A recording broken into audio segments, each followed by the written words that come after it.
आज commodity boardroom में तीन बड़े सवालों पर करेंगे चर्चा। क्रूड में $90 का खतरा कितना बड़ा है, गोल्ड फिर $4500 के करीब क्यों पहुंच रहा है, और अमेरिका ईरान तनाव का अगला असर महंगाई और ब्याज दरों पर कितना पड़ेगा। एक तरफ स्ट्रेट ऑफ हॉर्मुज में टैंकर ट्रैफिक लगभग ठप हो गया है और अमेरिका ईरान बातचीत में फिलहाल कोई बड़ी प्रगति नहीं दिख रही। दूसरी तरफ अमेरिकी आर्थिक आंकड़े कमजोर आए हैं, जिससे फेड की अगली रेट हाइक को लेकर बाजार की चिंता कुछ कम हुई है। यही वजह है कि आज सोमवार को सोना करीब 2 महीने के ऊपरी स्तर के आसपास कारोबार करता दिखाई दिया, जबकि कच्चे तेल में भी पिछले हफ्ते के कंपैरिजन में 5% से ज्यादा की तेजी के बाद अब ऊंचे स्तरों पर बाजार टिकता दिखाई दे रहा है। अब सवाल यह है कि क्या सोना और कच्चा तेल एक साथ तेजी पकड़ सकते हैं, क्योंकि आमतौर पर महंगा क्रूड इन्फ्लेशन बढ़ाता है और बढ़ती इन्फ्लेशन फेड के लिए रेट कट मुश्किल बना सकती है। लेकिन इस बार कहानी थोड़ी अलग है। अमेरिकी इकोनॉमी से कमजोरी के संकेत आ रहे हैं और इससे रेट हाइक एक्सपेक्टेशंस कम हुई है। वहीं मिली जानकारी के अनुसार सितंबर में फेड रेट हाइक की संभावना बाजार में करीब 30% तक आ गई है, और वहीं इस हफ्ते आने वाली जुलाई एफओएमसी मीटिंग मिनट से फेड के अगले कदम पर नई तस्वीर सामने आ सकती है, और यही सोने को सपोर्ट मिल रहा है। और कमजोर इकोनॉमिक डेटा और कम रेट हाइक एक्सपेक्टेशंस के कारण ट्रेजरी यील्ड्स और डॉलर पर दबाव आ सकता है, जिससे नॉन यील्डिंग एसेट्स गोल्ड ज्यादा अट्रैक्टिव बनता है। और लेकिन दूसरी तरफ हॉर्मुज का तनाव सोने के लिए दूसरा सपोर्ट फैक्टर बन गया है। अगर तेल की सप्लाई प्रभावित होती है और कच्चा तेल फिर तेजी पकड़ता है तो इन्फ्लेशन का डर वापिस आ सकता है। ऐसे माहौल में सोने को सेफ हेवन डिमांड मिल सकती है, लेकिन फेड के लिए तस्वीर उलझ जाएगी। तो आज इन सभी बातों पर आज हम चर्चा करेंगे और हमारे साथ हैं हमारे कमोडिटी एक्सपर्ट मनोज जैन जी। मनोज जी, स्वागत है आपका इस प्रोग्राम में। सर, सबसे पहला सवाल तो यही है कि हॉर्मुज में अगर जो ये टैंकर ट्रैफिक है इसी तरह से कमजोर रहा तो क्या लगता है कि ब्रेंट $90 के ऊपर निकल सकता है? तो ऐसे में क्रूड में क्या, जब $90 के ऊपर अगर मार्केट सस्टेन करेगा तो लगता है कि एक नया अपसाइड मोमेंटम आता हुआ दिखाई देगा, एक नई तेजी की तरफ कच्चा तेल जाता हुआ नजर आएगा? नमस्कार रूपा जी, सबसे पहले धन्यवाद शो में बुलाने के लिए। जहां तक कच्चे तेल का सवाल है, पिछली बार भी जब आपसे चर्चा हो रही थी तो हमने यही बोला था कि कच्चा तेल यहाँ पे एक दायरे में ही रहेगा, जहां पे डाउनसाइड जो है $74 अगर WTI की बात करें तो महत्वपूर्ण सपोर्ट रहेंगे। वहीं ऊपरी स्तरों से 88 से $90 का जो रेंज है वो एक स्ट्रॉन्ग रेजिस्टेंस जोन रहेगा। अगर ब्रेंट की बात करें तो यहाँ 94 से $95 प्रति बैरल जो है वो एक रेजिस्टेंस रहेगा। निश्चित रूप से यहाँ पे हॉर्मुज को लेकर के कंसर्न है, और जिस तरह से शिपिंग ऑपरेशन यहाँ पे प्रभावित हो रहे हैं और ईरान की तरफ से जो स्टेटमेंट आए हैं कि वो यूएस प्रेसिडेंट ट्रम्प के इस कार्यकाल के आखिर तक स्ट्रेट ऑफ हॉर्मुज को बंद रखेंगे, मतलब वहां पे जनवरी 2029 तक उन्होंने संकेत दिए हैं कि वो स्ट्रेट ऑफ हॉर्मुज को रीओपन नहीं करेंगे। तो ये एक निश्चित रूप से जो है कच्चे तेल के लिए सपोर्टिव है, और उसी के चलते हमने कीमतों को निचले इस तरह से फिर रिकवर होते हुए देखा है। लेकिन हम देख रहे हैं कि दूसरी ओर जो है ओपेक प्लस की तरफ से उत्पादन बढ़ाया जा रहा है। इंटरनेशनल एनर्जी एजेंसी ने वहां पे डिमांड को लेकर के कंसर्न्स जाहिर किए हैं, क्योंकि लंबे समय तक जियोपॉलिटिकल टेंशन का बने रहना कहीं न कहीं कच्चे तेल की डिमांड को आने वाले समय में प्रभावित कर सकता है। तो बहुत ज्यादा बड़ी तेजी की संभावना कच्चे तेल में नजर नहीं आती है। हमारा मानना है कि ब्रेंट के लिए 94-95 एक स्ट्रॉन्ग रेजिस्टेंस रहेगा, और WTI के लिए 88 से 90 का जो लेवल है वो स्ट्रॉन्ग रेजिस्टेंस जोन रहेगा। उस लिहाज से अगर भारतीय बाजारों में हम बात करें तो हमारा मानना है कि जो WTI क्रूड का जो अगस्त कॉन्ट्रैक्ट है वहां पे 8250 एक स्ट्रॉन्ग रेजिस्टेंस जोन जो है वो शॉर्ट टर्म में देखने को मिलेगा। वहीं डाउन साइड में 7400 जो है वो सपोर्ट्स रहेंगे। तो एक ब्रॉडर रेंज हम कह सकते हैं कि 7400 से 8250 की यहाँ पे भारतीय बाजारों में देखने को मिल सकती है। ओके, तो ऐसे में फिर क्या रणनीति होनी चाहिए इस रेंज के अकॉर्डिंग इन्वेस्टर के पॉइंट ऑफ व्यू से? मेरा मानना है कि यहाँ पे वर्तमान लेवल पर रिस्क रिवॉर्ड थोड़ा सा बाइंग के लिहाज से फेवरेबल नहीं है। अगर कहीं भी करेक्शंस आते हैं 7600 के आसपास, अगर भारतीय बाजारों में अगस्त का कॉन्ट्रैक्ट कच्चे तेल का मिलता है तो वहां बाइंग की जा सकती है 7440 के नीचे के स्टॉप लॉस से। ऊपर में 8050 तक के जो लक्ष्य है वो इस सप्ताह के लिए रखे जा सकते हैं। और मनोज जी, सोने को लेकर क्या स्ट्रेटेजी दिखाई दे रही है, क्योंकि अब 4400 के ऊपर तो बाजार कर रहा है सस्टेन 4450 के आसपास। क्या लगता है कि 4500 का स्तर छू लेगा इस हफ्ते? बिल्कुल, यहाँ पे पिछली बार भी जब आपसे चर्चा हो रही थी तो हमने सोने में 1,55,000 और चांदी में 2,40,000 तक की संभावनाएं जाहिर की थी और मार्केट 1,55,000 के ऊपर सोना अभी ट्रेड कर रहा है। चांदी भी गत सप्ताह 2,40,000 के स्तर को टेस्ट कर चुकी है।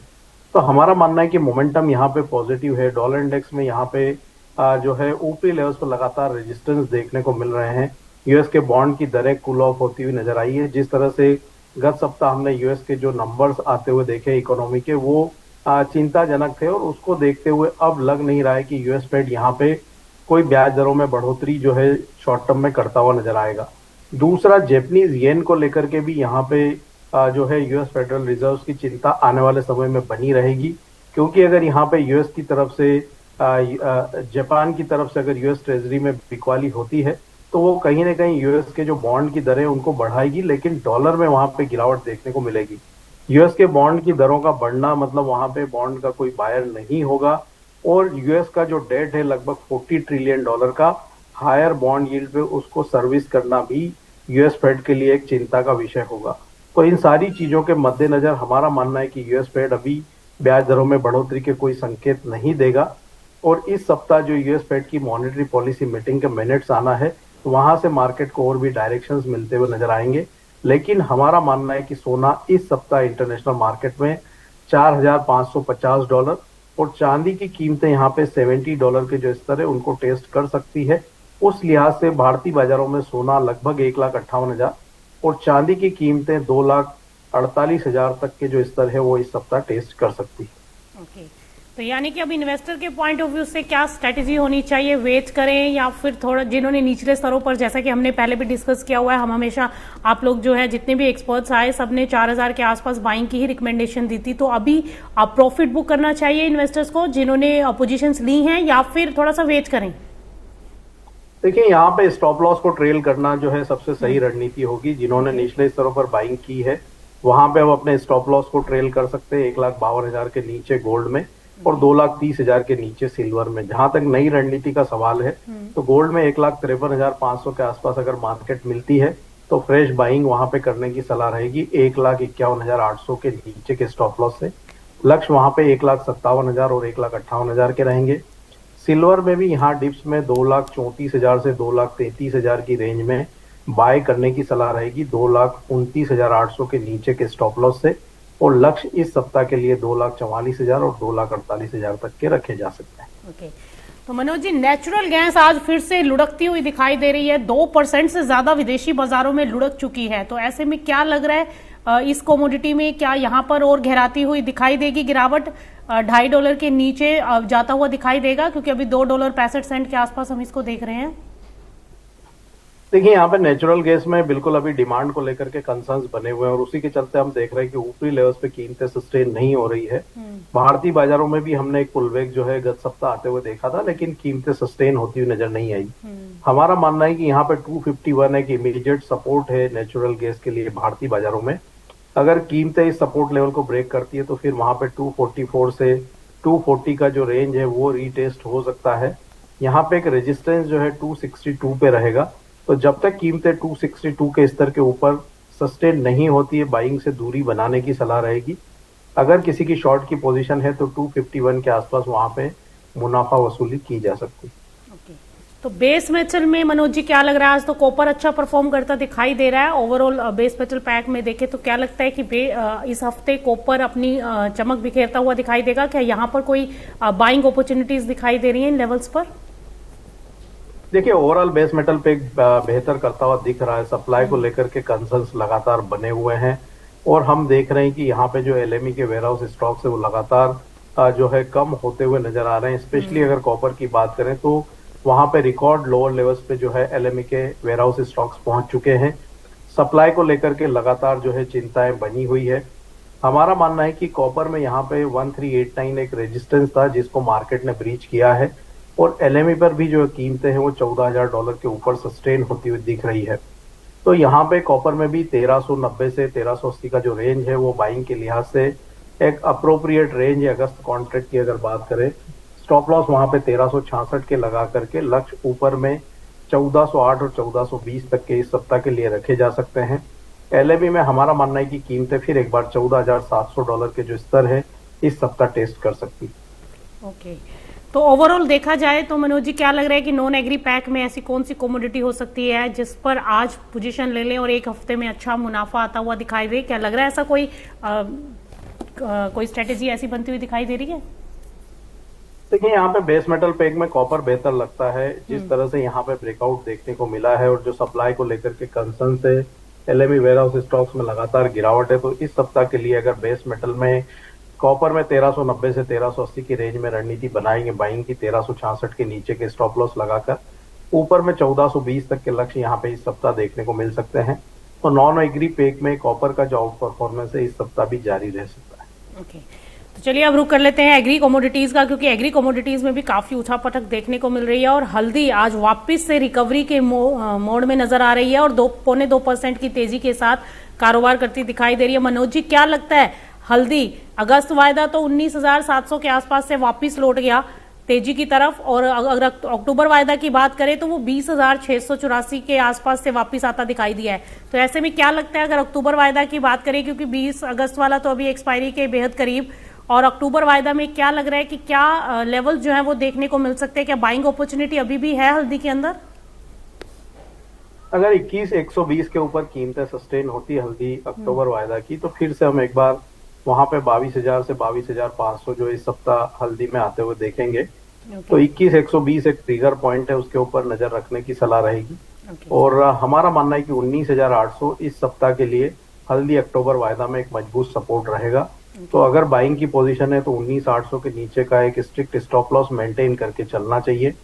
21,120 के ऊपर अगर मार्केट निकलता है तो स्टॉप लॉस को ट्रेल करते जाएं, 22,500 के आसपास एक बार मुनाफा वसूली करने की सलाह रहेगी। ओके, और जीरे को लेकर क्या रणनीति होनी चाहिए, क्योंकि जीरा भी आज प्रेशर दिखा रहा है? क्या माने कि एक्सपायरी है, इस वजह से थोड़ा सा प्रॉफिट बुकिंग हावी होते हुए दिखाई दे रही है? ओवरऑल देखें तो क्या लग रहा है इसका सिनेरियो, क्या अपसाइड बनता दिखाई देगा? 21,000 के लेवल्स वापिस से सितंबर वायदा में दिखाई देंगे, क्योंकि अभी 20,680 के आसपास हम देख रहे हैं इसको ट्रेड करता हुआ। देखिए दायरा ही है जीरे में, यहाँ पे स्ट्रेट ऑफ हॉर्मुज रीओपन की पॉसिबिलिटी के चलते हमने एक अच्छा पॉजिटिव मोमेंटम बनते हुए देखा था और सितंबर वायदा 21,700 तक वहां पे जाता हुआ नजर आया था। लेकिन फिर से यहाँ पे यूएस और ईरान के जो कॉन्फ्लिक्ट है वो बढ़ते हुए नजर आए, तो वहां पे जो कीमतें हैं वो फिर एक बार मुनाफा वसूली दिखा रही है। हमारा मानना है कि जीरा जो सितंबर कॉन्ट्रैक्ट है वहां पे जो रेंज है वो 20,200 से 21,500 की इस सप्ताह के लिए रह सकती है। तो अगर यहाँ पे 20,500 के आसपास मार्केट आती है तो वहां पे फिर एक बार बाइंग के लिए एंट्री की जा सकती है। 20,200 के नीचे के स्टॉप लॉस लगा के 21,100 और 21,500 ये लक्ष्य वहां पे रखे जा सकते हैं। ओके, और धनिये में क्या लग रहा है मनोज जी? वो भी काफी सुस्त दिखाई दे रहा है इस समय, वो भी आधे % की गिरावट के साथ कारोबार करता नजर आ रहा है। धनिया में हमारा मानना है कि यहाँ पे जो स्प्रेड है अगस्त अक्टूबर का वो काफी बड़ा स्प्रेड है। जी बिल्कुल। और यहाँ पे एक्सपायरी भी नजदीक है, तो बेहतर होगा कि अभी यहाँ पे कोई भी नई पोजीशन अवॉइड करें। अगर अक्टूबर कॉन्ट्रैक्ट 15,000 से 15,500 की रेंज में आता है तो फिर वहां पे बाइंग के लिए सोचना चाहिए। वर्तमान स्तरों पे यहाँ पे रिस्क रिवॉर्ड को देखते हुए बेहतर होगा कि अभी ये कॉन्ट्रैक्ट में नई पोजीशन अवॉइड करें। और ग्वार को लेकर क्या रणनीति दिखाई दे रही है, क्योंकि ग्वार अब वापस से निचले स्तरों पर रिकवर करता हुआ दिखाई दे रहा है, आज फिर एक बार खरीदारी लोची है गम में भी और सीड में भी। तो क्या लगता है सितंबर कॉन्ट्रैक्ट की अगर हम बात करें तो ग्वार सीड में भी वायदे में काफी डिफरेंस है, तो इसमें क्या लगता है कि बाइंग अपॉर्चुनिटी है या फिर वेट करना चाहिए? अभी वेट करने की सलाह रहेगी, क्योंकि गैप यहाँ भी काफी ज्यादा है अगस्त टू सितंबर, तो जो स्प्रेड है वो थोड़ा कम होने का इंतजार करें। यहाँ पे ग्वार सीड और ग्वार गम भी एक दायरे में ही रहेंगे। अगर सितंबर कॉन्ट्रैक्ट की बात करें तो हमारा मानना है कि 6,000 से 6,450 यह रेंज जो है सितंबर कॉन्ट्रैक्ट के लिए रहेगी। वहीं अगर ग्वार गम की बात करें तो वहां पे जो रेंज है वो 11,200 से 12,400 की जो है वो बनी रह सकती है। अगर मार्केट में थोड़ी गिरावट आती है तो वहां पे बाय करना चाहिए। वर्तमान स्तरों पर यहाँ भी बाइंग अवॉइड करने की सलाह रही। ओके, और मनोज जी एक लास्ट कमोडिटी आपसे जानना चाहेंगे, कॉटन ऑयल सीड केक, इसको लेकर क्या रणनीति होनी चाहिए? क्योंकि इसमें भी आज हम देख रहे हैं कि हल्की मुनाफा वसूली शुरू होती नजर आ रही है अगस्त कॉन्ट्रैक्ट में, लेकिन इसमें भी अगर हम देखें तो सितंबर में वायदा में बहुत बड़ा गैप जो है हर एक ऑलमोस्ट कमोडिटीज में देखने को मिल रहा है। देखिए यहाँ पे नॉर्मली जो सारे जो वायदा है वहां पे हम देख रहे हैं कि कॉन्टेगो मार्केट है, लेकिन कॉटन सीड ऑयल केक की अगर बात करें तो ये कमोडिटी बैकवर्डेशन में ट्रेड कर रही है और जो गैप है वो भी काफी बड़ा है, लगभग 550 रुपए का जो है डिफरेंस यहाँ पे देखने को मिल रहा है। हमारा मानना है कि 3660 कॉटन सीड ऑयल केक सितंबर एक काफी इंपॉर्टेंट सपोर्ट है और मार्केट इस सपोर्ट लेवल को क्लोजिंग बेसिस पर यहाँ पे इस सप्ताह होल्ड कर सकता है। तो कॉटन सीड ऑयल केक में 3700 के आसपास बाइंग की जा सकती है सितंबर कॉन्ट्रैक्ट में। कीमतें फिर एक बार 3800 3840 के स्तर दिखा सकती है। तो ओवरऑल क्या लग रहा है मनोज जी, इस हफ्ते कौन सी कमोडिटी अच्छी रह सकती है? एग्री कमोडिटीज की अगर बात करें तो कहां पर बाइंग अपॉर्चुनिटी नजर आती है? टर्मरिक में यहाँ पे एक पॉजिटिव मोमेंटम बनता हुआ नजर आया है। तो टर्मरिक का जो अक्टूबर कॉन्ट्रैक्ट है वो अगर 19,500 से 20,000 की रेंज में मिलता है तो वहां पे बाइंग की जा सकती है और ऊपर में हमारा मानना है कि 22,000 से 22,500 के स्तर इसमें देखने को मिल सकते हैं। बहुत बहुत शुक्रिया मनोज जी हमारे साथ जुड़ने के लिए और ये तमाम जानकारी हमारे साथ शेयर करने के लिए। तो आपने सुना मनोज जी को, जिनका साफ कहना था कि अगर आपको एग्री कमोडिटीज में कहीं पर अपॉर्चुनिटी देखनी है तो वो आप हल्दी के अंदर दे सकते हैं। थोड़ा सा डिप आने दीजिए, सितंबर वायदा में 20,000 से 19,500 19,000 के आसपास जब भाव मिले तो वो एक अच्छी रणनीति हो सकती है बाइंग के लिए। और वहीं अगर नॉन एग्री कमोडिटीज की बात करें तो कॉपर से फर्स्ट साइड में दिखाई देता है इस समय, कॉपर में आप बाइंग पोजीशन बना सकते हैं। तो दोनों ही कमोडिटीज के अंदर बाय ऑन डिप की स्ट्रैटेजी लेके चलिए, करेक्शन आने दीजिए, वहां पर आप थोड़ा सा मीडियम टर्म के लिए आप बाइंग पोजीशन में जा सकते हैं। तो बहरहाल कमोडिटी बोर्डरूम में इतना ही। आप देखते रहिए मार्केट टाइम्स टीवी।